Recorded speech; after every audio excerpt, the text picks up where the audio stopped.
Et si le soleil n'était pas la source de vie, mais le début de notre fin? 150 millions de kilomètres nous séparent de lui, une distance immense, mais suffisante pour faire de lui notre créateur, notre bourreau et notre ultime juge. Le soleil, cette boule de feu vieille de 4,5 milliards d'années, cache une vérité que peu de gens osent regarder en face. Il n'est pas éternel, et un jour, il va nous engloutir.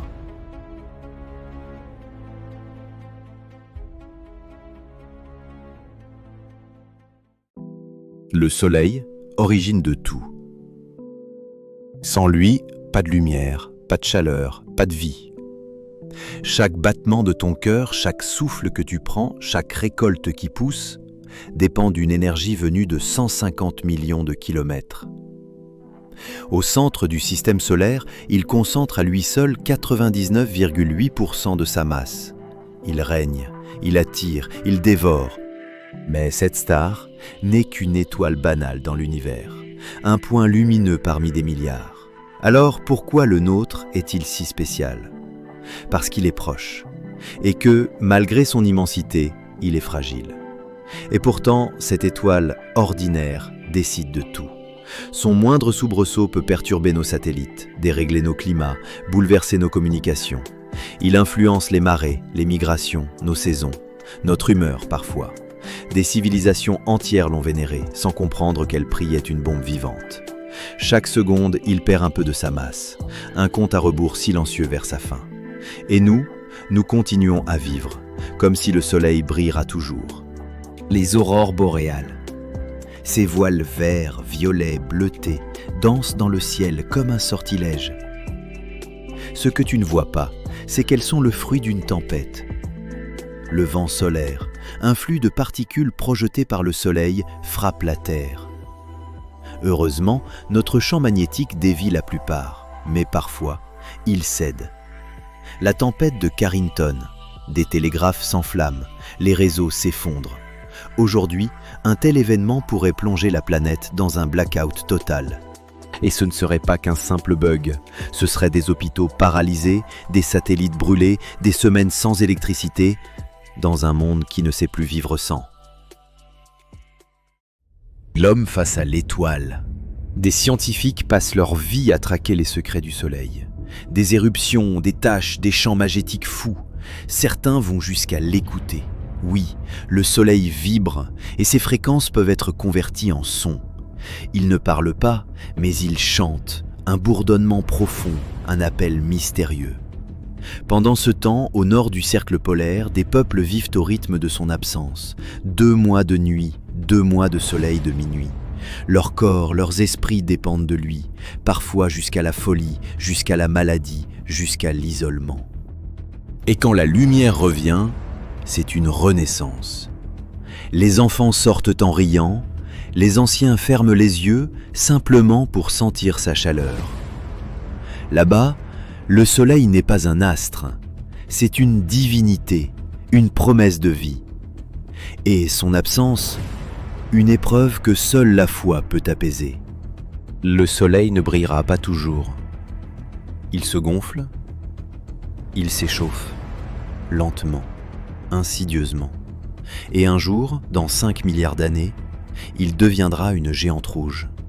Il avalera Mercure, Vénus, et peut-être même la Terre.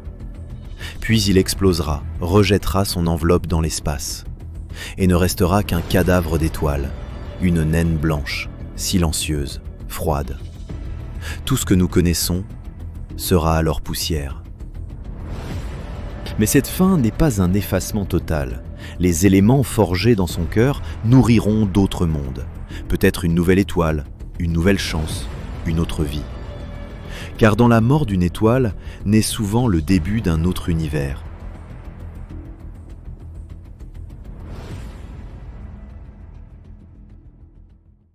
Et pourtant, il inspire.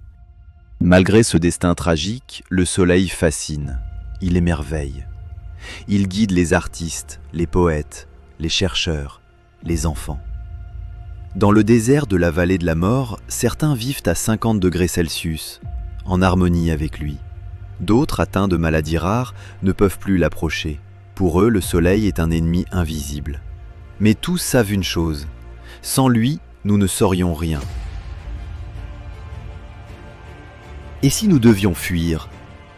Car le jour viendra où notre étoile bienveillante deviendra notre cauchemar.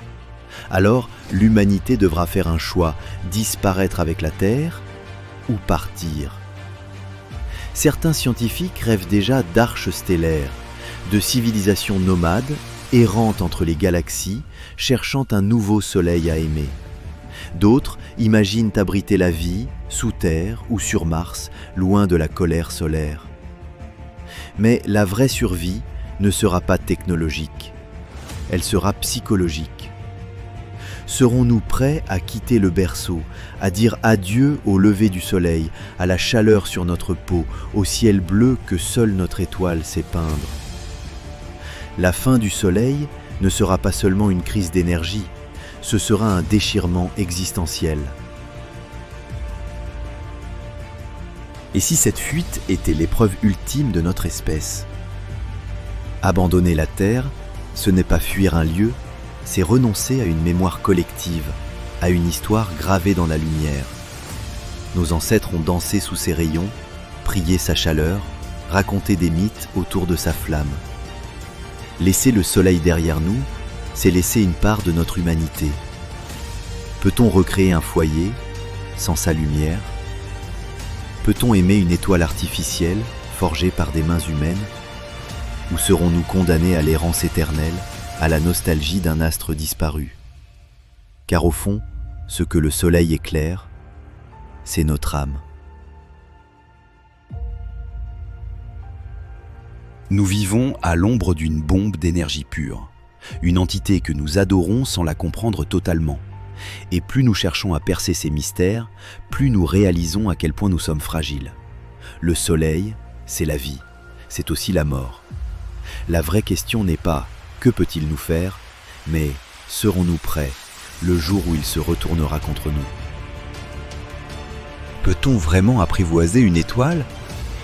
Ou ne faisons-nous que danser au bord d'un volcan céleste, inconscient du précipice? Chaque lever de soleil est une promesse, mais aussi un compte à rebours. Nous avons bâti des civilisations sur sa lumière, mais ignoré sa colère. Et quand il se déchaînera, aucun mur, aucun code, aucun satellite ne pourra nous sauver. Il faudra fuir, s'unir ou s'éteindre. Car ce n'est pas le soleil qui décidera de notre sort, c'est ce que nous ferons avant qu'il ne devienne trop tard. Le labyrinthe du réel. Un labyrinthe, une seule sortie. Pour ne rien louper, abonne-toi.